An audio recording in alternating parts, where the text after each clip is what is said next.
God bless you, and thank you for joining once again the Bible reading to complete the Bible in a year in chronological order. I just want to thank you all for participating in this venture and just pray that the Lord would bless you with the context and just the ability to know that you're reading through with people. And so I'm sure that helps and encourages you as well through this process. So we are currently busy with the book of Job, and we're going through today in particular chapters 24 through to 28. So let's begin by looking at the paradox that Job is facing. Each day so far, from chapter 3 onwards, we see that we've been struggling with this paradox, with this conundrum, with this turmoil that Job is facing. And now we see that Job is becoming increasingly frustrated at his friends and at the accusations of his friends. But while he's waning in this way, he's actually seeming to get more confident in God. And you can see his speech is growing more confident in and toward God. And so he's saying that he wants to plead his case before the Lord. He knows that his Redeemer lives. He knows that in his flesh he will see God. He says, though he slay me, yet will I serve him. And it's just becoming a little bit more emboldened as the chapters go on and as his responses to his friends go on. And now Job is beginning to argue more vehemently of his innocence. But with that, he is expecting God to redeem him or justify him in some manner, even though he cannot see the heavenly realm. He just knows that the Lord is going to come through. And like we said, I know my Redeemer liveth. And to redeem something means to restore something, to bring it back to its former glory. And he is expecting the Lord to redeem him in some way, whether that be in a physical sense. We don't know how his mind is talking when it comes to the physical, but in a spiritual, definitely. He says, though the worms have eaten his body, yet in my flesh I will see the Lord. So we know that Job is looking for a spiritual redemption now. So let's just go into it. Chapter 24. We see that Job begins to argue that sin often goes unpunished in this life. And this is in response to his friends who's just going at him and just telling him that it's for sin that he is being punished, and it's for his wicked ways, and it's all of these things. And Job says, but your theology is messed up. How can it be that people in this life that are wicked can go unpunished? And we've seen it happen. But as he's making this point, he begins to describe the end of the wicked and the futility of his way. And this is something very important. He talks about the wicked, how nothing ever lasts with them. Their reputation is gone. They will be forgotten. There's no legacy with a wicked man.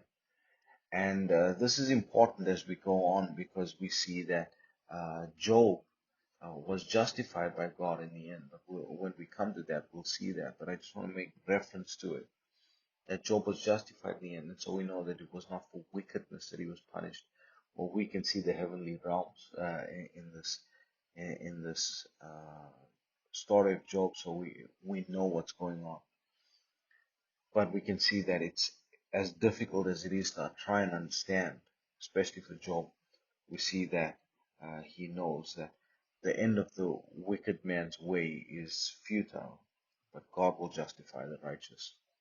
Then we get to chapter 25, and we see that Bildad wants Job not to try and justify himself, as all men are unclean before the Lord. Bildad comes up with some very good sounding points right throughout his arguments with Job. And we just have to find the truth within there and not the tainted truth, as we'll see when the Lord speaks to Job to talk to his friends, what the Lord says about them, and how they've misunderstood his justice and grace. So then we get to chapter 26, and here Job reproves Bildad for his unhelpful counsel and his unhelpful spirit. And Job declares the infinite and unsearchable power of God. Like I said, Job Even though he's waning with his friends, even though he's getting so frustrated with his friends, yet toward God his confidence is growing. Then we get to chapter 27, and Job continues to plead his innocence and his sincerity. He declares that the hypocrite is without hope. But in that, when he says the hypocrite is without hope, and he is showing that he is hopeful, it almost declares his innocence in a way, because he still has the hope. And then we see in verse 6, verse 6 is just so beautiful. Please take note of verse 6. But Job didn't have 1 John chapter 3, verse 21. But somehow he knew it. Somehow he knew it. So that's wonderful. Take time to just reference that scripture. I'm not going to give it to you right now. 1 John 3:21. And just see that in the light of verse 6 here in chapter 27 of Job. Then we get to chapter 28, and Job describes the beauty in natural things, and that beauty sometimes eludes us, and we cannot even search out all the beauty of this life. But wisdom is even a more excellent gift from God, and so we need to really strive for the wisdom of God and the gift of wisdom from the Lord. So that's the reading for today. May the Lord bless you as you go through His Word. I pray that the Lord would be with you all. Enjoy the reading for today. God bless. Chapter 24. Why, seeing times are not hidden from the Almighty, do they that know Him not see His days? Some remove the landmarks. They violently take away flocks and feed thereof. They drive away the ass of the fatherless. They take the widow's ox for a pledge. They turn the needy out of the way. The poor of the earth hide themselves together. Behold, as wild asses in the desert go they forth to their work, rising betimes for a prey. The wilderness yieldeth food for them and for their children. They reap every one his corn in the field, and they gather the vintage of the wicked. They cause the naked to lodge without clothing, that they have no covering in the cold. They are wet with the showers of the mountains, and embrace the rock for want of a shelter. They pluck the fatherless from the breast, and take a pledge of the poor. They cause him to go naked without clothing, and they take away the sheaf from the hungry, which make oil within their walls, and tread their wine presses, and suffer thirst. Men groan from out of the city, and the soul of the wounded crieth out. Yet God layeth not folly to them. They are of those that rebel against the light. They know not the ways thereof, nor abide in the paths thereof. The murderer, rising with the light, killeth the poor and needy, and in the night is as a thief. The eye also of the adulterer waiteth for the twilight, saying, No eye shall see me, and disguiseth his face. In the dark they dig through houses, which they had marked for themselves in the daytime. They know not the light, for the morning is to them even as the shadow of death. If one know them, they are in the terrors of the shadow of death. He is swift as the waters. Their portion is cursed in the earth. He beholdeth not the way of the vineyards. Drought and heat consume the snow waters. So doth the grave those which have sinned. The womb shall forget him. The worm shall feed sweetly on him. He shall be no more remembered, and wickedness shall be broken as a tree. He evil entreateth the barren that beareth not, and doeth not good to the widow. He draweth also the mighty with his power. He riseth up, and no man is sure of life. Though it be given him to be in safety whereon he resteth, yet his eyes are upon their ways. They are exalted for a little while, but are gone and brought low. They are taken out of the way as all other, and cut off as the tops of the ears of corn. And if it be not so now, who will make me a liar and make my speech nothing worth? Chapter 25. Then answered Bildad the Shuhite and said, Dominion and fear are with him. He maketh peace in his high places. Is there any number of his armies? And upon whom doth not his light arise? How then can man be justified with God? Or how can he be clean that is born of a woman? Behold, even to the moon, and it shineth not. Yea, the stars are not pure in his sight. How much less man that is a worm, and the Son of Man, which is a worm. Chapter 26. But Job answered and said, How hast thou helped him that is without power? How savest thou the arm that hath no strength? How hast thou counseled him that hath no wisdom? And how hast thou plentifully declared the thing as it is? To whom hast thou uttered words, and whose spirit came from thee? Dead things are formed from under the waters, and the inhabitants thereof. Hell is naked before him, and destruction hath no covering. He stretcheth out the north over the empty place, and hangeth the earth upon nothing. He bindeth up the waters in his thick clouds, and the cloud is not rent under them. He holdeth back the face of his throne, and spreadeth his cloud upon it. He hath compassed the waters with bounds, until the day and night come to an end. The pillars of heaven tremble, and are astonished at his reproof. He divideth the sea with his power, and by his understanding he smiteth through the proud. By his spirit he hath garnished the heavens. His hand hath formed the crooked serpent. Lo, these are parts of his ways, but how little a portion is heard of him. But the thunder of his power, who can understand? Chapter 27. Moreover, Job continued his parable and said, As God liveth, who hath taken away my judgment, and the Almighty, who hath vexed my soul, all the while my breath is in me, and the Spirit of God is in my nostrils, my lips shall not speak wickedness, nor my tongue utter deceit. God forbid that I should justify you.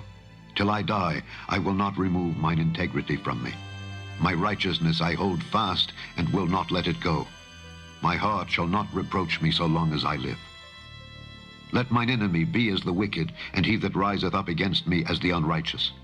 For what is the hope of the hypocrite, though he hath gained, when God taketh away his soul? Will God hear his cry when trouble cometh upon him? Will he delight himself in the Almighty? Will he always call upon God? I will teach you by the hand of God. That which is with the Almighty will I not conceal. Behold, all ye yourselves have seen it.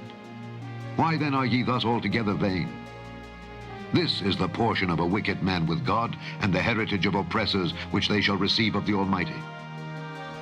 If his children be multiplied, it is for the sword, and his offspring shall not be satisfied with bread. Those that remain of him shall be buried in death, and his widows shall not weep. Though he heap up silver as the dust, and prepare raiment as the clay, he may prepare it, but the just shall put it on, and the innocent shall divide the silver. He buildeth his house as a moth, and as a booth that the keeper maketh. The rich man shall lie down, but he shall not be gathered. He openeth his eyes, and he is not. Terrors take hold on him as waters. A tempest stealeth him away in the night. The east wind carrieth him away, and he departeth, and as a storm hurleth him out of his place. For God shall cast upon him and not spare. He would fain flee out of his hand. Men shall clap their hands at him, and shall hiss him out of his place. Chapter 28. Surely there is a vein for the silver, and a place for gold where they find it. Iron is taken out of the earth, and brass is molten out of the stone. He setteth an end to darkness, and searcheth out all perfection, the stones of darkness and the shadow of death. The flood breaketh out from the inhabitant, even the waters forgotten of the foot. They are dried up, they are gone away from men. As for the earth, out of it cometh bread, and under it is turned up as it were fire. The stones of it are the place of sapphires, and it hath dust of gold. There is a path which no fowl knoweth, and which the vulture's eye hath not seen. The lion's whelps have not trodden it, nor the fierce lion passed by it. He putteth forth his hand upon the rock. He overturneth the mountains by the roots. He cutteth out rivers among the rocks, and his eye seeth every precious thing. He bindeth the floods from overflowing, and the thing that is hid bringeth he forth to light. But where shall wisdom be found? And where is the place of understanding? Man knoweth not the price thereof, neither is it found in the land of the living. The depth saith, It is not in me. And the sea saith, It is not with me. It cannot be gotten for gold, neither shall silver be weighed for the price thereof. It cannot be valued with the gold of Ophir, with the precious onyx or the sapphire. The gold and the crystal cannot equal it, and the exchange of it shall not be for jewels of fine gold. No mention shall be made of coral or of pearls, for the price of wisdom is above rubies. The topaz of Ethiopia shall not equal it, neither shall it be valued with pure gold. Whence then cometh wisdom? And where is the place of understanding, seeing it is hid from the eyes of all living, and kept close from the fowls of the air? Destruction and death say, We have heard the fame thereof with our ears. God understandeth the way thereof, and he knoweth the place thereof. For he looketh to the ends of the earth, and seeth under the whole heaven, to make the weight for the winds, and he weigheth the waters by measure. When he made a decree for the rain, and a way for the lightning of the thunder, then did he see it and declare it. He prepared it, yea, and searched it out. And unto man he said, Behold, the fear of the Lord, that is wisdom, and to depart from evil is understanding.